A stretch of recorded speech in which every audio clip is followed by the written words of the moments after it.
नमस्कार, हमारी खास पेशकश में आप सभी का स्वागत है। मैं हूं विपुल सिंह।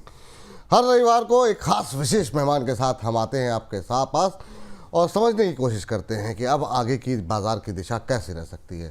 पिछले हफ्ते जब हम ये प्रोग्राम कर रहे थे तो एक उत्साह था, जिस तरीके से बाज़ार के अंदर लंबे समय बाद एक शानदार रिकवरी देखने को मिल रही थी। उम्मीद थी अब फेस्टिव सीजन के शुरुआत में बाज़ार हो सकता है दिवाली तक नया हाई बनाता हुआ दिखाई दे। जिस तरीके से बाज़ार के अंदर रफ्तार भी थी, ऊपर से ट्रंप साहब ने मोदी साहब को विश भी किया था, लेकिन बीता हफ्ता पिछले हफ्ते से बिल्कुल उलट दिखाई दिया। बीते पूरे हफ्ते में खासतौर से आखिरी के 2-3 दिन जो रहे और ख़ासतौर से शुक्रवार का सत्र, उसमें बाज़ार के अंदर करीब 1% के आसपास की गिरावट देखने को मिली। पूरे हफ्ते के दौरान की अगर बात करें करीब 2.5% टूटा बाज़ार। अब नए हाई की तो बात छोड़ दीजिए, अब डर ये लग रहा है अगले हफ्ते क्या थोड़ी बहुत रिकवरी आएगी या यहाँ से बाज़ार और टूटेगा। इन्हीं तमाम पहलुओं पे बातचीत करेंगे, सेक्टर्स पे बातचीत करेंगे, कुछ एक शेयरों पे अगर राय मिल पाएगी तो हम उस पर भी बातचीत करेंगे। हमारे साथ आज के विशेष मेहमान जो कि किसी परिचय के मोहताज नहीं हैं, हमारे साथ सुदीप बंदोपाध्याय सर मौजूद हैं। सुदीप सर, पहले तो बहुत बहुत स्वागत आज की इस विशेष चर्चा का हिस्सा बनने के लिए। सर, बड़े बड़े कदम उठाए गए, बड़े बड़े एक्शन देखने को मिले, बाज़ार में भी अच्छा माहौल चल रहा था, लेकिन ये इस हफ्ते ने थोड़ा सा सेंटिमेंट एक बार फिर से ख़राब कर दिया। हालांकि जो तकनीकी विशेषज्ञ हैं उनके लिए तो 24,650 का लेवल बचा ले गया जाते जाते, लेकिन 25,000 के नीचे की क्लोजिंग वो लोगों को परेशान कर रही है। अभी क्या आप क्या मान के चल रहे हैं, समस्याएं ज़्यादा हैं क्या बाज़ार में? ख़ासतौर से ट्रंप साहब तो क्या चाह रहे हैं? अब फार्मा पर भी टैक्स लगा दिया गया, टैरिफ लगा दिया गया। पहली टिप्पणी देखिए विपुल जी, पहली बात तो है आपको और आपके सारे दर्शकों को नवरात्रि की हार्दिक शुभकामनाएं। आपको भी सर, आपकी पूरी फैमिली को, आपकी पूरी टीम को बहुत बहुत नवरात्रि की शुभकामनाएं। जी सर। बात यह है कि अभी यूएस से जो न्यूज फ्लो आ रहा है वो भयंकर है। पहले देखिए H1B वीजा के ऊपर जो फीस लगाया गया, उसके चलते आईटी सेक्टर में बहुत बड़ा उथल पुथल हुआ। सारे आईटी कंपनीज नीचे गए। अब देखिए फार्मा पे एक बहुत बड़ा ऐलान किया गया। हालांकि शायद इंडियन फार्मा कंपनीज को इतना बहुत बुरा कुछ असर नहीं होगा, पर जरूर बहुत नेगेटिव न्यूज फ्लो है। और साथ साथ ये जो न्यूज फ्लो है, इनके साथ साथ एफआईआईज की तरफ से खुल के बहुत जबरदस्त बिकवाली भी देखने को मिल रहा है। ये जो दो चीज, एक तो कंटिन्यूअसली नेगेटिव न्यूज फ्लो, दूसरी तरफ से एफआईआईज का जबरदस्त बिकवाली, ये दोनों मार्केट को नीचे की तरफ ले जा रहा है। और एक लेवल तक डीआईआईज खरीदारी भी कर रहे थे, कर भी रहे हैं अभी भी, पर बिकवाली का जो वॉल्यूम इतना बढ़ गया है कि खरीदारी उसको मैच नहीं कर पा रहा है, इसीलिए मार्केट कंटिन्यूअसली नीचे जा रहा है। अब देखिए आगे क्या होगा, इस पे चर्चा जरूर करेंगे आगे चल के। आप जब मुझे पूछेंगे तो जरूर मेरा जो अनुभव है उसके हिसाब से जो होगा मैं बताने की कोशिश करूंगा। पर आज के दिन में स्थिति बहुत वोलेटाइल है और यूएस का न्यूज फ्लो जैसे चल रहा है उससे तो लग नहीं रहा है कि बहुत जल्दी कोई ट्रेड डील भी एग्रीड होगा। हालांकि हमारे कॉमर्स मिनिस्टर साहब एक्सपेक्ट कर रहे हैं बाई फॉल कुछ एग्रीमेंट हो जाएगा। बहुत ही अच्छी बात है अगर हो जाता है, और मुझे नहीं लग रहा है कि इतना जल्दी कुछ एग्रीमेंट होने की संभावना है। जो मूड, जो माहौल बन रहा है, वो इतना जल्दी एग्रीमेंट, इतना जल्दी कोई सोल्यूशन निकल के आना उसमें बहुत मुश्किल है।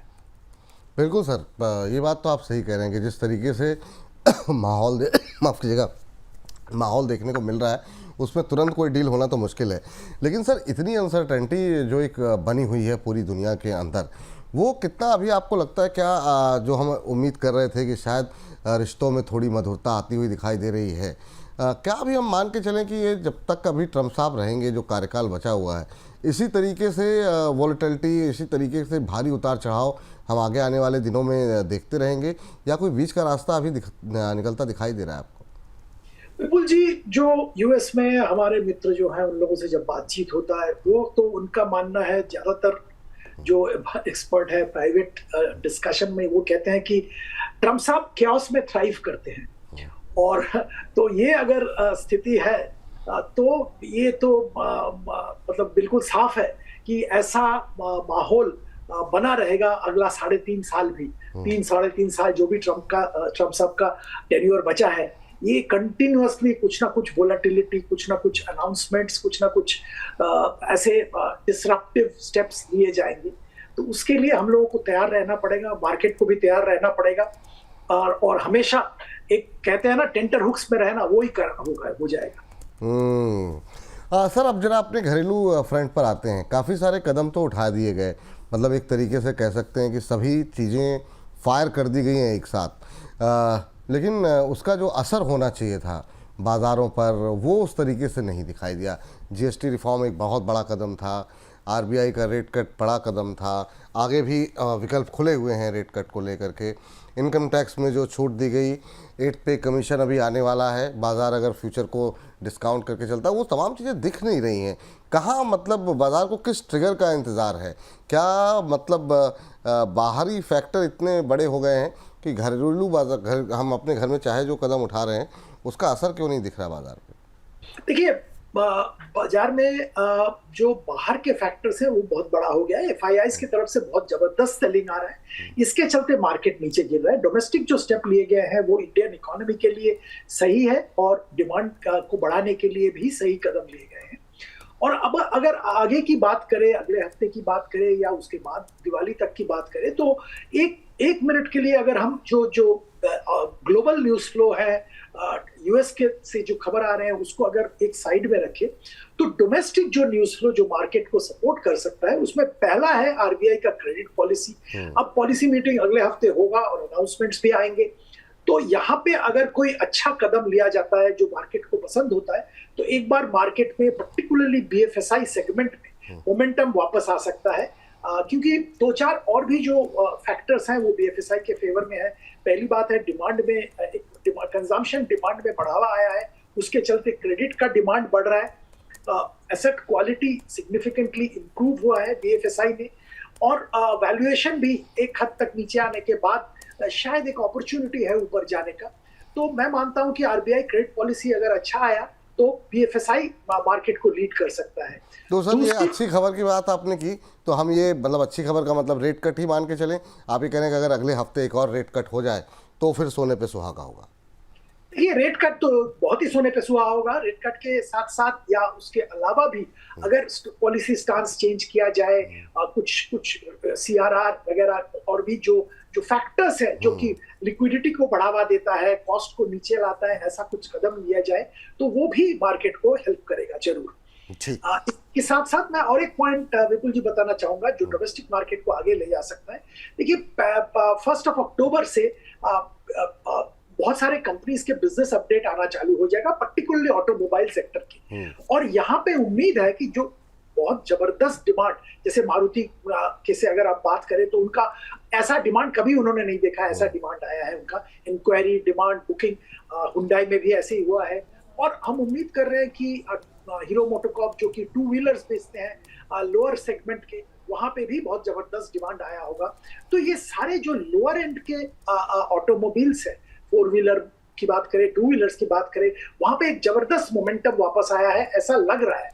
आंकड़े जब आएंगे तो अच्छी तरह से पता चलेगा और वहां से मार्केट एक क्यू ले सकता है ऑटोमोबाइल क्षेत्र में, 2 व्हीलर, 4 व्हीलर और बाकी सेगमेंट्स में भी। तीसरी बात है, कंजम्पशन रिलेटेड जो एक्साइटमेंट देखने को मिला है और फेस्टिव सीजन में जो मिलेगा, उसके भी आंकड़े जब आएंगे उससे भी मार्केट क्यू ले सकता है। आखिर में मैं ये कहूंगा, नतीजे भी आने चालू हो जाएंगे अगले हफ्ते के बाद से। तो वहां पे भी अगर मार्केट का एक्सपेक्टेशन बहुत नीचे है, क्योंकि सब लोग कह रहे हैं कि नतीजे खराब आएंगे, मॉनसून ज्यादा था, जीएसटी अनाउंसमेंट और इम्प्लीमेंटेशन के बीच में जो गैप था वहां पे डिमांड कम हो गया था। तो ये सब मिला के सबका उम्मीद है कि सेकंड क्वार्टर में नतीजे खराब आएंगे। वहां पे अगर कुछ अच्छा आ जाता है कुछ सेक्टर में, कुछ सेगमेंट में, तो वो भी मार्केट के लिए एक पॉजिटिव ट्रिगर बन सकता है।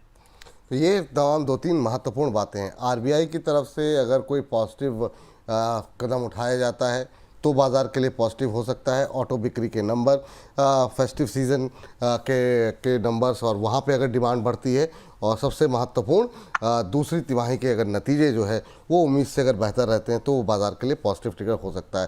सर ये सवाल भी मेरा अगला यही था सर कि ज़्यादातर हम देखते हैं त्योहारी सीज़न के आसपास आते आते बाज़ार में एक मोमेंटम बनने लगता है, बिक्री बढ़ने लगती है। इस बार का थोड़ा सा हम देख रहे हैं कि इतना बड़ा फेस्टिव सीज़न, इतने बड़े फैसले, फिर भी एक डर लोगों को लगा हुआ है, पता नहीं डिमांड आएगी कि नहीं आएगी। हालांकि ऑटो सेल्स के नंबर और जिस तरीके के स्टेटमेंट मारुति की तरफ से आई वो काफ़ी सरप्राइजिंग रही कि उन्होंने कहा ऐसा नहीं कि वनडे इवेंट नहीं था, कि पहले दिन तो सब लोग एक्साइटेड रहे, लेकिन हमारे पास लगातार क्वेरीज और जो है नंबर्स जो है वो लगातार बढ़ते हुए दिखाई दे रहे हैं और ऑल टाइम हाई पे पहुंच गए हैं। पहले दिन तो ऑल टाइम हाई पे था जब जीएसटी कट लागू हुआ।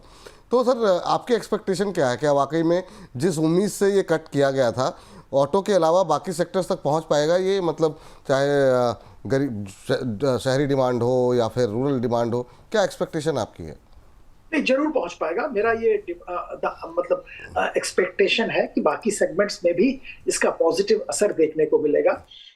देखिए, बहुत सारे सेगमेंट्स में एक स्लो डाउन सा आ गया था। रूरल इनकम में प्रॉब्लम था, अर्बन इनकम में भी प्रॉब्लम था, और आप अगर कंज्यूमर ड्यूरेबल की बात करें, टू व्हीलर्स की बात करें, लोअर एंड में जो व्हीकल्स बिकते हैं उनकी बात करें, तो हर जगह पे स्लो डाउन जैसा था। तो ये जो सारे कदम लिए गए हैं, पहली बात है रूरल इनकम में अच्छा खासा इम्प्रूवमेंट हुआ है, मॉनसून अच्छे हुए हैं, एग्रीकल्चर भी ठीक ठाक हुआ है, ऐसा बाय एंड लार्ज सुनने को आ रहा है, ब्याज दरें कम हुआ है, इनकम टैक्स में कटौती की गई है। तो ये सारे इंग्रेडिएंट्स तो थे ही। उसके साथ साथ जीएसटी में रैशनलाइजेशन, उसका जबरदस्त बेनिफिट आया है, और फेस्टिव सीजन तो चालू हो ही गया है। तो ये सब मिला के मुझे तो लगता है कि कंज्यूमर ड्यूरेबल सेगमेंट में डेफिनेटली एक पॉजिटिव असर देखने को मिलेगा। एयर कंडीशनर्स के डिमांड अच्छे होने चाहिए। इस बार अर्ली मॉनसून आने के कारण फर्स्ट क्वार्टर में भी डिमांड में प्रॉब्लम था, सेकेंड क्वार्टर में भी डिमांड के प्रॉब्लम थे, पर अभी डिमांड पिकअप होने की बहुत जबरदस्त उम्मीद है। बाकी सेगमेंट्स, व्हाइट गुड्स के बाकी सेगमेंट्स में भी अच्छा खासा डिमांड फेस्टिव सीजन में नॉर्मली आता है, और इस बार तो और भी आना चाहिए। ठीक सर, चलिए, तो ये हम जीएसटी के नंबर्स जो हुए थे उसके नंबर्स भी आप देख सकते हैं कि किस तरीके से यहाँ पर चूँकि वाइट गुड्स की बात की है तो हैवेल्स, वोल्टास, ये तमाम वो शेयर हैं जिन पर असर पड़ेगा, और किस तरीके से छूट आप लोगों का फ़ायदा लोगों को मिल सकता है वो भी स्क्रीन पर आप देख सकते हैं। तो तमाम ग्राफिक्स के ज़रिए हम आपको अपडेट लगातार दे रहे हैं किस तरीके से जो है यहाँ पर जीएसटी कट का फ़ायदा हो सकता है। चलिए सर, अभी जरा एक महत्वपूर्ण बात, चूँकि अब एक एक करके सेक्टर की भी बात कर लेते हैं और शुरुआत वहीं से करेंगे जहाँ से अब तक चर्चा चल रही है, वो है अमेरिका। अभी जो फार्मा वाली बात सामने निकल के आई, जैसा अभी आपने कहा कि भारतीय कंपनियों पे उतना असर नहीं पड़ेगा, चिंता इस बात को लेकर के शुक्रवार के सत्र में हमने देखी, बीते शुक्रवार को, कि ठीक है अभी हमारे पर असर नहीं पड़ेगा, पर कल को क्या ऐसा तो नहीं कि जेनरिक को लेकर के कोई कदम उठा देंगे, कल को ऐसा तो नहीं आईटी को लेकर के मन में कुछ चल रहा हो। तो ये जो डर है उसने मतलब ज़्यादा बड़ी भूमिका अदा की शुक्रवार की गिरावट में, जो हमने देखा करीब 1% के आसपास की गिरावट देखने को मिली। वो कितना, क्या ये फार्मा, आईटी, एक्सपोर्ट, ये वो सेक्टर्स हैं इनसे अब दूरी बनानी चाहिए? अब थोड़ी सेक्टर स्पेसिफिक अगर हम बात करें आपकी, या फिर आपको लगता है कि शुरुआती डर ज़्यादा है और चीज़ें लोगों को जब समझ में आएंगी तो बाज़ार में रिकवरी इन दोनों सेक्टर्स में देखने को मिल सकती है?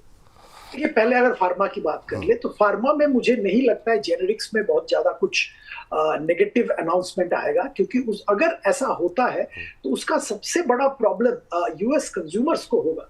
लगभग यूएस में जो जेनेरिक प्रोडक्ट्स यूज होते हैं उसके 40% इंडिया से जाता है, और ये कंज्यूमर को डायरेक्टली हिट करेगा, क्योंकि वहां पे इतना मार्जिन नहीं रहता है कि इंडियन कंपनीज उसको एब्जॉर्ब कर पाएंगे। तो वो जितना शुल्क उस पे लगाएंगे उतना ही पास ऑन हो जाएगा कंज्यूमर्स को। तो ये यूएस के हित में नहीं है, तो मुझे नहीं लगता है कि ये होना चाहिए। पर नोइंग करंट एडमिनिस्ट्रेशन कुछ भी पॉसिबल है, जैसे आप भी जिक्र कर रहे थे।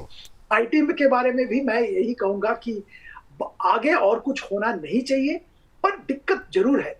देखिए, beyond Trump and beyond tariff, artificial intelligence एक बहुत बड़ा इंपॉर्टेंट टूल आ गया है यूएस कॉर्पोरेट्स के पास में, और इसके जरिए वो कॉस्ट रिडक्शन की और बढ़ रहे हैं, और इंडियन आईटी कंपनीज के मार्जिन में इसका असर आएगा। इसकी मुख्य कारण यह है कि इंडियन आईटी कंपनीज के पास अपना कोई एआई टूल नहीं है। वो third party AI tool use करके सर्विस प्रोवाइड करेंगे, जिससे कि उनके लिए कॉस्ट रिडक्शन करना सिग्निफिकेंटली मुश्किल होगा। तो मार्जिन में उनको कॉम्प्रोमाइज करना पड़ेगा आगे कॉम्पिटिटिव रहने के लिए।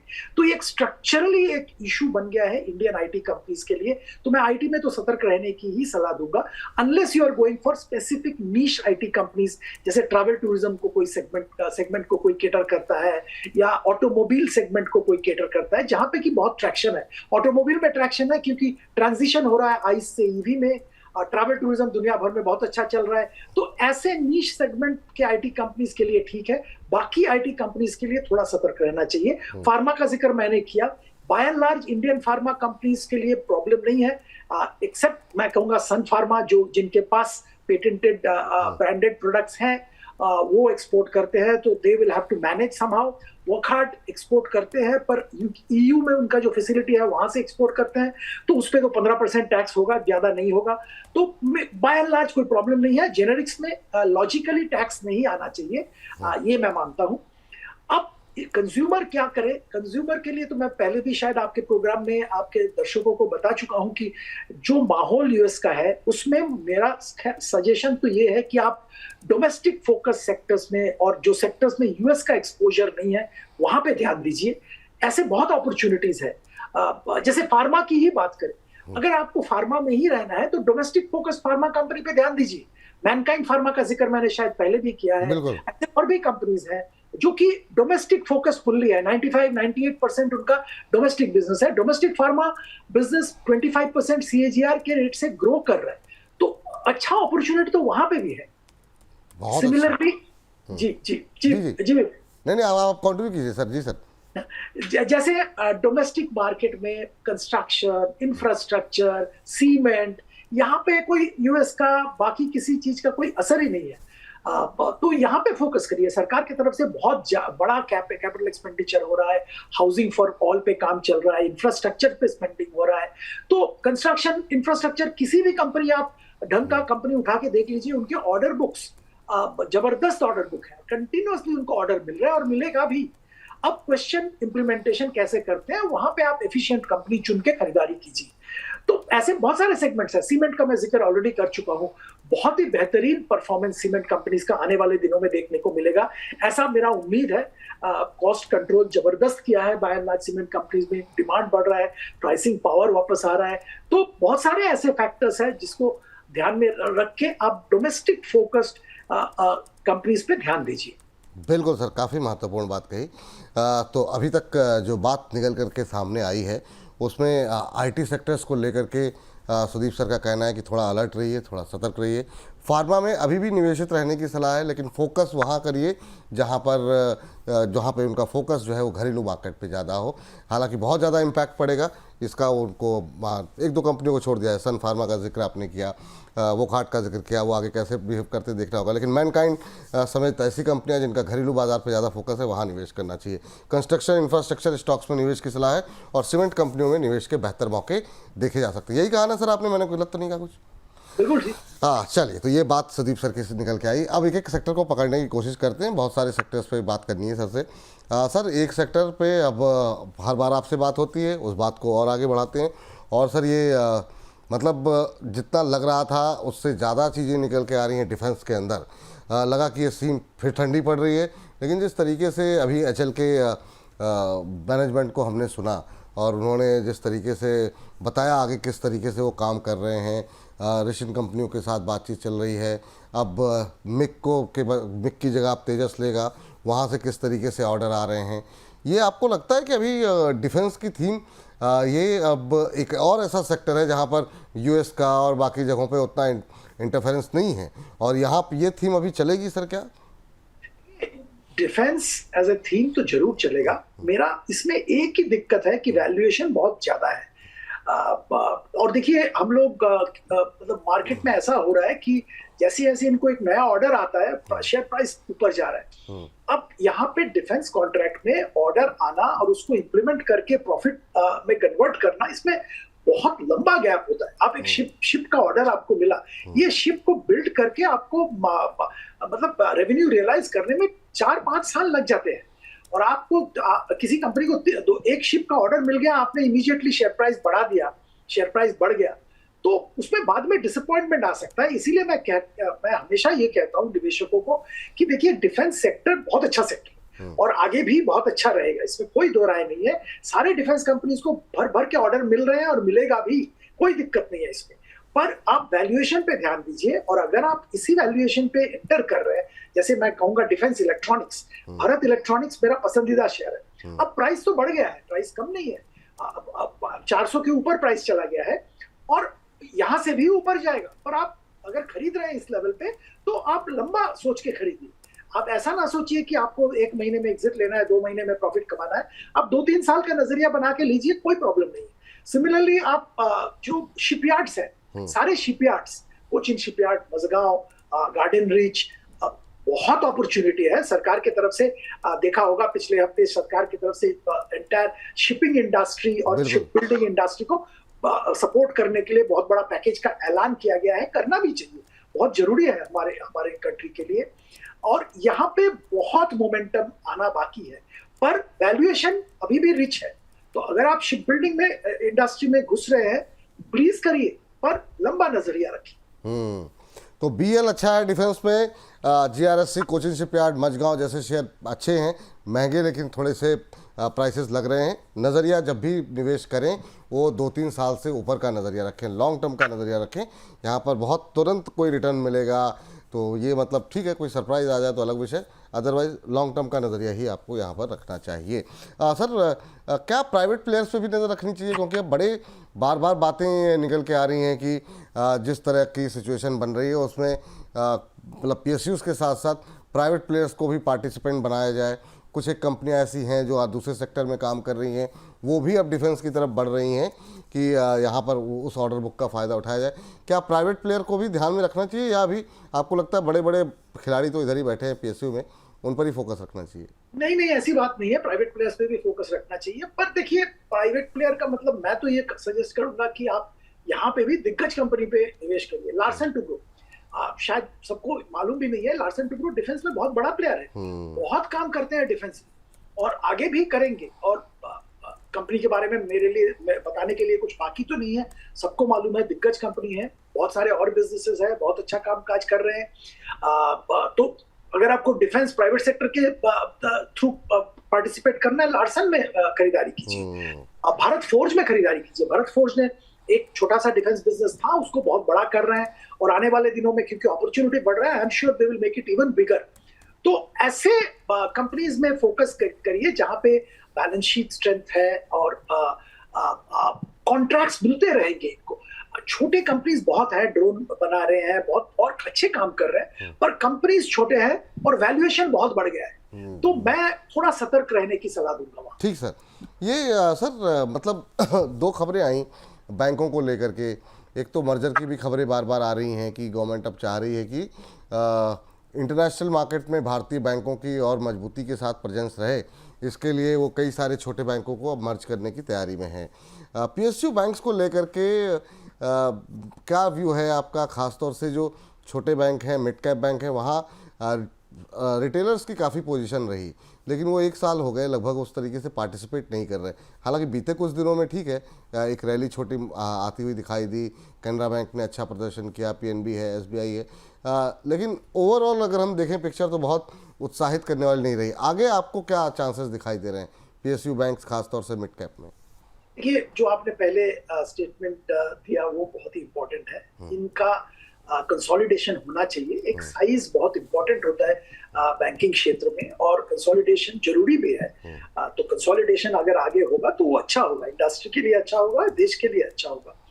अब स्पेसिफिक का अगर बात करें तो एक बात तो सही है, बिल्कुल सिग्निफिकेंट वैल्यूएशन गैप है अभी भी पीएसयू बैंक्स और प्राइवेट सेक्टर बैंक्स में। जो प्राइवेट सेक्टर दिग्गज बैंक है उनका वैल्यूएशन अगर आप देखेंगे और पीएसयू दिग्गज जो है उनके वैल्यूएशन देखेंगे, वहां पे भी एक अच्छा खासा वैल्यूएशन गैप है। तो हम लोग मानते हैं ये पिछले कुछ दिनों में जो देखने को मिला, थोड़ा बहुत कैचअप उसमें हो रहा है और वो अच्छा है, होना भी चाहिए। मैं ये नहीं कह रहा हूँ कि सेम वैल्यूएशन मल्टीपल पे काम करेंगे प्राइवेट सेक्टर और पब्लिक सेक्टर, थोड़ा डिस्काउंट तो रहेगा ही, पर वो गैप बहुत ज्यादा था, तो मेरे ख्याल से वो गैप ब्रिज हो रहा है। और आज भी अगर आपको थोड़ा लंबा पैसा लगाना है तो स्टेट बैंक ऑफ इंडिया बहुत ही अच्छा लगता है, इस लेवल पे भी खरीदारी लायक है। स्टेट बैंक ऑफ इंडिया अच्छा लग रहा है अभी करंट लेवल पे भी। बिल्कुल। तो सर अब एक सर रेलवे पे आए, उससे पहले एक टिप्पणी जो है एक नई थीम पे लेते हैं, वरना फिर पूरी फोकस जो है वो खाली पीएसयू पे रह जाएगा। सेमीकंडक्टर सर एक नई थीम निकल के आई जिसपे बहुत सारे शेयरों ने, तो मतलब वहाँ फिर वही बात हो जाएगी वैल्यूएशन वाली। जैसे मॉसिप जैसे शेयरों ने काफ़ी अच्छा प्रदर्शन किया, डिक्सन ने काफ़ी अच्छा प्रदर्शन किया, मतलब और ये जब चलने लगते हैं तो वो रिटेलर्स का इतना ज़्यादा पार्टिसिपेशन हो जाता है, फिर वो बिल्कुल टॉप पे जा कर के लेते हैं और फिर लोगों के सवालों की झड़ी लगी रहती है। हालांकि ये सारे शेयर फ्राइडे के सेशन में हमने देखा बुरी तरह करेक्ट होते हुए दिखाई दिए, 4-4%, 5-5%। पर इस थीम को कैसे देख रहे हैं आप, और यहाँ पर कुछ है ऐसे शेयर जो आपको अच्छे लग रहे हों? देखिए, अगर आप ईएमएस की बात कर रहे हैं, जैसे आप डिक्सन की बात कर रहे हैं, बाकी सारे कंपनीज, इलेक्ट्रॉनिक मैन्युफैक्चरिंग जो सेगमेंट है बहुत पोटेंशियल है, कोई दिक्कत नहीं है इसमें। और 40-50% एनुअलाइज्ड ग्रोथ पॉसिबल है इस सेगमेंट में। और ये कुछ जैसे मॉस्चिप की बात कर रहे हैं, सेमीकंडक्टर क्षेत्र में भी कामकाज कर रहे हैं, ग्रोथ का अपॉर्चुनिटी लेके कोई शंका नहीं है। पर प्रॉब्लम वही है वैल्यूएशन का। वैल्यूएशन जिस लेवल पे है, जैसे मल्टीपल्स 100 के आसपास मल्टीपल है इन कंपनीज की, तो ये मल्टीपल पे खरीदारी करने के लिए सलाह देना बहुत मुश्किल है, और मैं दूंगा भी नहीं। पर नजर रखिए स्पेस पे, कोई अच्छा अपॉर्चुनिटी मिलता है, बड़ा डिप आता है तो कभी खरीद जरूर सकते हैं। बहुत अच्छा ग्रोथ है, मार्केट बीटिंग ग्रोथ है, और ये ग्रोथ मोमेंटम बरकरार रहेगा अगला 5-10 साल। पर अगर ग्रोथ 50% हो रहा है और 100 के मल्टीपल पे काम कर रहे हैं तो गैप है, बहुत बड़ा गैप है, तो उसको ध्यान में रखना पड़ेगा। बिल्कुल सर, इस बात का अवश्य ध्यान रखें, जहाँ पैसे लगा रहे हैं वो बहुत महंगा तो नहीं खरीद रहे हैं आप, थोड़ा सस्ता हो जाए करेक्शन में, कहीं जिस तरह की करेक्शन आ रही है तो उसमें फिर वहाँ पे आप अपॉर्चुनिटी देख सकते हैं। थीम में समस्या नहीं है, समस्या शेयरों की प्राइसेस में जो तेज़ी आ चुकी है उसको लेकर के है। सर तो बात हम कर रहे थे कि जरा रेलवे भी पे भी बहुत लोगों को निराशा हुई, क्योंकि जब आते हैं फ्लो आने लगते हैं तो रिटेलर्स इतने ज़्यादा, वो 1.5 साल से साल भर से लोग बैठे हुए हैं, लेकिन खास गतिविधियाँ हुई नहीं। एक तो उम्मीद जो थी लास्ट क्वार्टर के रिजल्ट्स ने और ज़्यादा उसमें समस्या खड़ी कर दी। अब तो ऑर्डर की खबरें तो आ रही हैं, लेकिन क्या वो नेक्स्ट क्वार्टर में रिफ्लेक्ट होंगी, क्या वहाँ पे रिकवरी होगी, एक बड़ा सवाल है। कुछ लोग ऐसे हैं जो कि बजट के ध्यान में रखते हुए 2-3 महीनों 4 महीनों के लिए पोजीशन बना रहे हैं, या बनाने के लिए हमारे पास डेली सवाल आ रहे हैं। उनके लिए क्या कहेंगे? रेलवे से आपकी क्या एक्सपेक्टेशन है सर? ये रेलवे सेगमेंट के लिए मैं ये कहूंगा कि शायद द इंडिपेंडेंट इंडिया में इतना काम एक साथ कभी नहीं हुआ। जबरदस्त काम हो रहा है, कोई दिक्कत नहीं है उसमें, और बहुत ही अच्छा कामकाज हो रहा है। पर प्रॉब्लम वही है वैल्यूएशन का।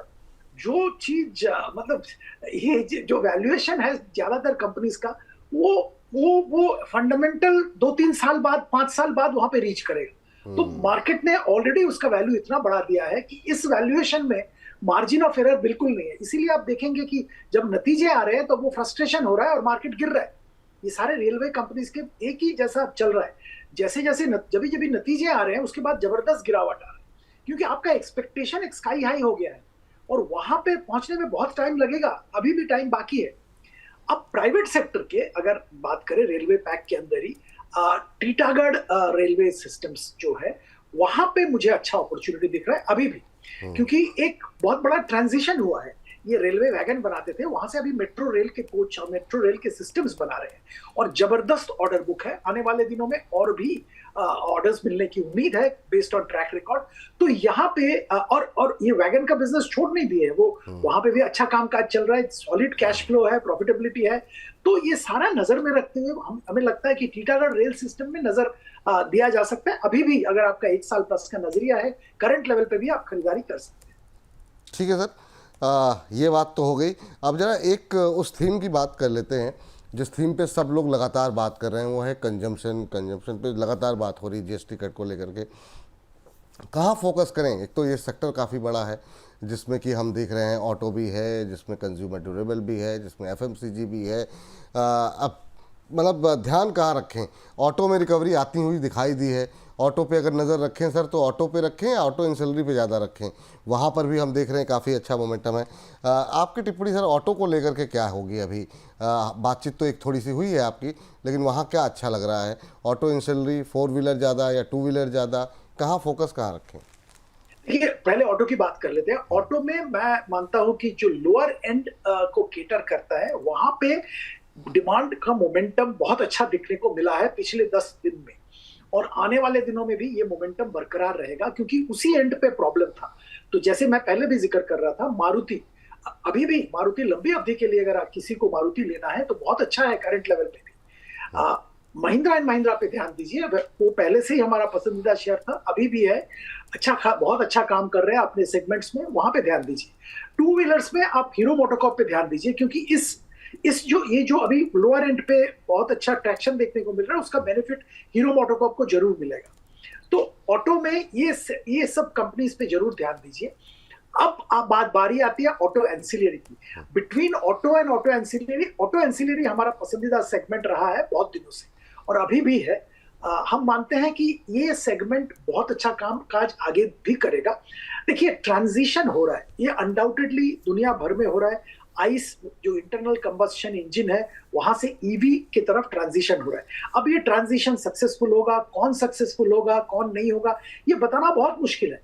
और जो ऑटोमोबाइल कंपनी आज ईवी में वो लीडरशिप में है, वो कल रहेंगे नहीं रहेंगे, कोई नहीं बता सकता, क्योंकि इट्स अ प्रोसेस। पर ऑटो एंसिलरी कंपनीज वो तो दोनों सेगमेंट को कैटर करते हैं, और अगर ईवी ट्रांजिशन हो जाता है उनके लिए और भी अच्छा है, क्योंकि ईवी में पर कार एंसिलरी कंपोनेंट ज्यादा जाता है। तो बहुत सारे ऐसे ऑटो एंसिलरी कंपनीज हैं जो इंडिया में सिर्फ नहीं, दुनिया भर के ओईएम को अपना सप्लाई पहुंचा रहे हैं। दुनिया भर में अपने फैसिलिटीज हैं। संवर्धना मदरसन की बात करें, या आप उनो मिंडा की बात करें, या सोना कॉमस्टार की बात करें, तो ये अच्छे कंपनीज हैं और बहुत अच्छा कामकाज कर रहे हैं, करेंगे भी आगे चल के। तो यहाँ पे अगर आप, अच्छा, वापस वही बात दोहराऊंगा कि वैल्यूएशन चीप नहीं है, पर आप लंबा थोड़ा नजरिया लेके यहाँ पे खरीदारी कीजिए, कोई रिस्क नहीं है। 2-3 साल में बहुत अच्छा परफॉर्मेंस करेगा और आपको अच्छा रिटर्न। ठीक सर, बहुत सर ज़्यादातर काफ़ी बड़े बड़े सेक्टर जिसको लेकर के काफ़ी ज़्यादा हमारे पास सवाल रहते हैं। एफएमसीजी पे एक लाइन की अगर आपकी टिप्पणी रहे, क्या उससे अभी दूरी रखें? क्योंकि अभी भी जो जीएसटी कट हुआ, आप मतलब सामान लेने जाइए, कुछ समझ में नहीं आ रहा है सर। दुकान वाले भी परेशान हैं, मतलब सामान्य तौर पे हम जा रहे हैं, जब पूछ रहे हैं उससे भाई क्या स्थिति है, कह रहे हैं सर अभी तक हमको नहीं मिला। तो कंपनियां भी परेशान है किस तरीके से 1 रुपये पे कैसे वो पास ऑन करें कंज्यूमर को, बिस्किट की एक संख्या बढ़ा दें कि एक बिस्किट ज़्यादा कर दें, या उसमें 10 पैसे 20 पैसे कम करें। कैसे देख रहे हैं एफएमसीजी से, क्या एक्सपेक्टेशन है आपकी? देखिए, एफएमसीजी में देखिए जीएसटी कट का बेनिफिट तो मिलेगा, बट ऐसा कोई लंबा चौड़ा बेनिफिट नहीं मिलेगा, क्योंकि जो कंजम्पशन आप और हम बिस्किट लेते हैं, तो जीएसटी कट हो गया बोल के हम बिस्किट कंजम्पशन डबल थोड़ी करेंगे। तो मतलब कुछ बचत होगा, और वो जो बचत होगा वो जाके हम गाड़ी खरीदेंगे, हम जाके एयर कंडीशनर खरीदेंगे, वो हम इंक्रीमेंटल बिस्किट नहीं खरीदेंगे। तो ये बात समझना चाहिए। हम चावल या रोटी खाते हैं तो वो कंजम्पशन अचानक बढ़ नहीं जाएगा। तो वहां पे अच्छा मोमेंटम आएगा, क्योंकि रूरल इनकम बढ़ा है, मॉनसून ठीक ठाक हुआ है, फेस्टिव सीजन है, पॉजिटिव इंपैक्ट जरूर देखने को मिलेगा। पर ऐसा कोई ड्रास्टिक, जो मारुति बात कर रहा है कि हिस्ट्री में ऐसा डिमांड नहीं देखा, ये एक्सपेक्टेशन एफएमसीजी से रखना सही नहीं हो। मैं ये मानता हूं, और ये हम लोगों को ध्यान में रखना पड़ेगा। एफएमसीजी पे मोमेंटम आएगा, उसमें कोई दिक्कत की बात नहीं है। और इंडिया इतना बड़ा 140 करोड़ जनसंख्या है, हमारे यहाँ एफएमसीजी कंपनी सदाबहार रहेंगे और अच्छा कामकाज करेंगे। अब ओवरनाइट जीएसटी कट होने से बेनिफिट वो एक्सपेक्ट नहीं करना चाहिए। बिल्कुल सर, एक आपने अच्छी बात की, सही बात है। ऐसा थोड़ी है कि मतलब आटा सस्ता हो गया तो 4 रोटी की जगह 3 रोटी की जगह 20 रोटी खानी शुरू कर देंगे। ये अच्छा था। चलिए सर, कार्यक्रम को लेकिन हम समेटने का वक्त हो गया है। मुझे बताया गया कि आपकी थोड़ी व्यस्तता है, लेकिन सर ये जो पीछे हमने बुल लगाया हुआ है जिसकी आंखों से अंगारे निकल रहे हैं, ये मतलब रिकवरी आएगी सर ये दिवाली से पहले या नहीं आएगी? क्या कुछ एक्सपेक्टेशन आपकी है? इस प्रश्न का उत्तर थोड़ा सा अधूरा रह गया है, कुछ उत्तर देना चाहेंगे सर इस पर? देखिए, मेरा उम्मीद तो है रिकवरी आएगा दिवाली से पहले। जैसे मैंने पहले जिक्र किया था कि आरबीआई पॉलिसी में कुछ फेवरेबल आता है, आंकड़े, सेल्स के आंकड़े ठीक ठाक आते हैं, कॉर्पोरेट रिजल्ट्स ठीक ठाक थोड़ा आना चालू हो जाता है, तो रिकवरी जरूर आएगा। डोमेस्टिक मार्केट में डोमेस्टिक इन्वेस्टर्स का मूड सही है। अभी भी लिक्विडिटी है डोमेस्टिक मार्केट में, तो रिकवरी और अच्छा नतीजा देखने को मिल सकता है। दो चीज पे ध्यान रखना पड़ेगा, एक तो ये ट्रम्प साहब के जो बयान और जो रोज के जो हरकतें हैं उस पर ध्यान रखना पड़ेगा, कोई उपाय नहीं है, रखना पड़ेगा। और दूसरी बात है इसके साथ रिलेटेड एफआईआईज का सेलिंग, जो जबरदस्त सेलिंग एफआईआईज का देखने को मिल रहा है, वो उसके जरिए मार्केट गिर रहा है। तो ये दोनों चीज में थोड़ा बहुत रुकावट भी आ जाए तो दिवाली से पहले मार्केट में मोमेंटम जरूर आएगा।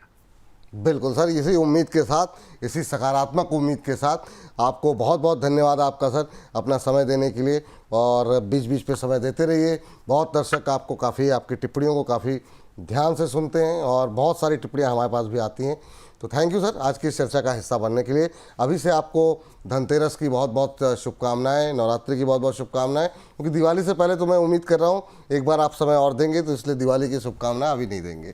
थैंक यू सर, बहुत बहुत धन्यवाद आपका आज की इस चर्चा में जुड़ने के लिए। तो फिलहाल हमारी इस खास पेशकश में इतना ही, इस उम्मीद में कि अगला हफ्ता में जो है थोड़ा सा और बेहतर होगा, कम से कम रिकवरी की उम्मीद जो है वहाँ से आती दिखाई देगी।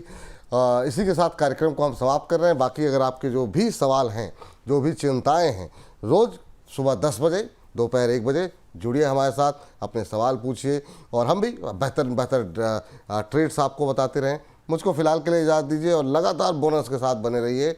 मिलते हैं सोमवार सुबह 10 बजे। नमस्कार।